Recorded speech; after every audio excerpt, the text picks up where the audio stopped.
আমরা বর্তমানে যে যুগে বাস করছি সেই যুগটা এমনি এমনি কলিযুগ পড়েনি।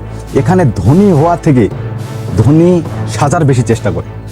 ধনী হওয়ার যে প্রসেসগুলো সেটা তারা মানতে চায় না, তারা ধনী সাজতে চায়, তারা ধনী দেখাতে চায়। নমস্কার, আসসালামু আলাইকুম। আমি আছি আপনাদের সঙ্গে মোটিভেশনাল স্পিকার এবং লাইভ ট্রেনার। লার্নিং সিরিজে আপনাদের সবাইকে স্বাগতম।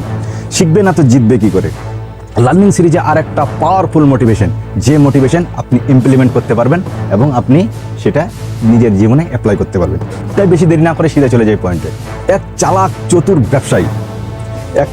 চতুর ব্যবসায়ী সে একসময় বাড়িতে বসে কোনো এক রেস্ট করছেন। সেই সময় এক বুজুর্গ বাবা চলে আসেন এবং তাকে কিছু উপদেশ দেন। উপদেশটা কি?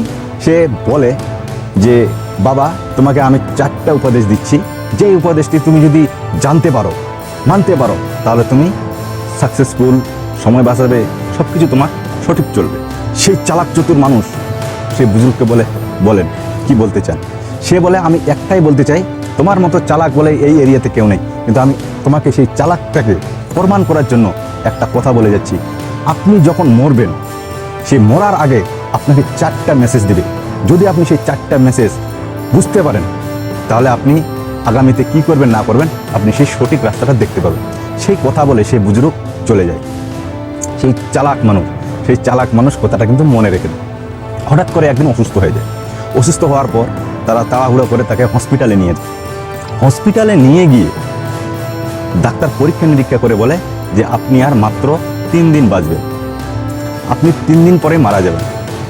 সেই কথা শুনে সে ভয়ে আতঙ্ক হয়ে যায় এবং তার ছেলেকে ডেকে পাঠায় এবং ছেলেকে ডেকে বলে সেই বুজুর্গকে ডেকে নিয়ে আসো।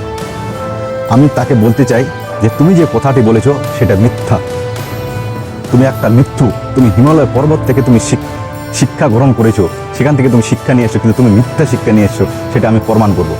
সেই চালাক মানুষ তার পুত্রকে আদেশ করে এবং সে চলে যায় এবং সেই বুজুর্গ মানুষকে সে হসপিটালে নিয়ে আসে এবং সেই চালাক মানুষ সেই বুজুর্গকে বলে যে বাবা, আপনি যে কথাগুলি বলেছেন সবগুলি মিথ্যা, আপনি একটা চিটার, বাটপার, একদম সৎ বদমাইশ মানুষ। আপনি যেই কথাটি বলেছেন সেটা ভুল প্রমাণ হয়েছে। বলছে কিভাবে ভুল প্রমাণ হয়েছে? যে আপনি বলেছিলেন মরার আগে 4টা মেসেজ আসবে, কিন্তু আমি সেই 4টা মেসেজ পাইনি। তখন সে বুজুর্গ আদমি তাকে বলে যে মেসেজগুলো এসেছে, কিন্তু তুমি ধ্যান দেওনি, তুমি মানোনি, তুমি জানার চেষ্টাও করেনি, সেই জন্য তুমি বুঝতে পারোনি। তোমাকে প্রথম মেসেজ দিয়েছে, মৃত্যুর আগে তোমাকে প্রথম মেসেজ দিয়েছে যখন তোমার কালো চুল সাদা হচ্ছিল।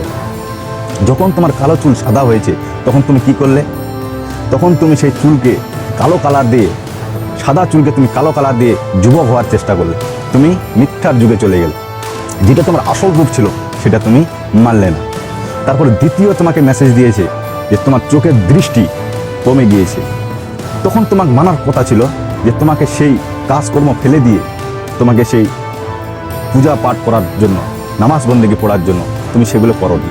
তৃতীয় সন্দেশ হচ্ছে, তোমাকে তৃতীয় যে মেসেজটি দিয়েছে সেই তৃতীয় মেসেজটি হচ্ছে যে তৃতীয় যে মেসেজটি দিয়েছে সেটি হচ্ছে তোমার দাঁত নড়াচড়া করতো। তখন সেই দাঁত তুমি তুলে নকলি দাঁত লাগিয়ে তুমি সেই যুবক হওয়ার চেষ্টা করেছো, তুমি ভালো স্বাদ গ্রহণ করার চেষ্টা করেছো। চতুর্থ মেসেজ হচ্ছে তুমি যখন অসুস্থ হয়ে গেছে তখনও তোমার কিন্তু একটা চান্স ছিল ভালো হওয়ার, তোমার চান্স ছিল। সেই 4টা মেসেজ তোমাকে দিয়েছিল কিন্তু তুমি জানতে পারোনি। তুমি আমাকে বলেছিলে যে যদি মরার আগে এই 4টা মেসেজ আমি জানতে পারি, তাহলে আমার যে ব্যবসা বাণিজ্য সবগুলো আমি ছেলেকে দিয়ে দিব এবং আমি একটা দিনের রাস্তায় বা আমার পূজা পার্বণ, পাঠ পর্বণের জন্য আমি সেই জীবনকে ব্যয় করে দেবো। আপনাকে 4টা মেসেজ দিয়েছিল কিন্তু আপনি মানতে পারেননি। সেরকম আপনাদেরও বলি, এই কথাগুলি আমি সেই গল্পের মাধ্যমে আমাকে বোঝানোর জন্য বলেছি। মানুষ সবাই ধনী হওয়ার নাটক করে, কিন্তু রিয়াল ধনী যারা, তারা সেই মেসেজগুলো মানে।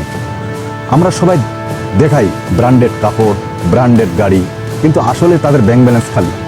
দেখানো ধনী হলে হবে না, আপনাকে রিয়েল ধনী হতে হবে। আর রিয়েল ধনী হতে গেলে আপনাকে এই মেসেজগুলো অবশ্যই মানতে হবে। তাই প্রতিবারের মতো আবারও বলছি, এমন কিছু করে দেখান যেটা দুনিয়া দেখে করতে চাইবে।